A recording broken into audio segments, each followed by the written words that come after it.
अस्सलाम वालेकुम नाज़रीन, सामीन, हाज़रीन, मेरे हमवतनों, मेरे प्यारे, मेरे अज़ीज़ों, आपको फ़बिया का प्यार भरा मोहब्बत भरा सलाम पेश खिदमत है।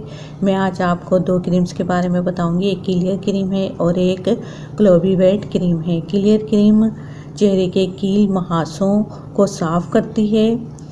क्लियर क्रीम जो है वो एक मेडिकेटेड क्रीम है और झाइयों को दूर करती है, पिंपल्स वगैरह को दूर करती है। ग्लोबी वेट भी यही काम करती है।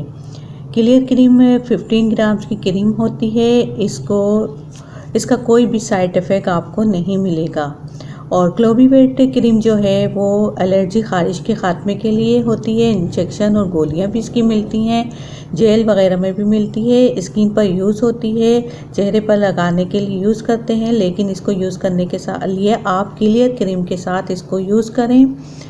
आपका चेहरा बिल्कुल साफ़ शफाफ हो जाएगा। कील, मुहासे, दाग, धब्बे, झाइयाँ, दाने वगैरह इस फार्मूले से आपके ख़त्म हो जाएंगे और आपका चेहरा बेदाग हो जाएगा। उम्मीद करती हूँ आपको मेरी वीडियो पसंद आई होगी। पसंद आने पर लाइक और शेयर ज़रूर कीजिएगा। अपना बहुत ज़्यादा ख्याल रखें।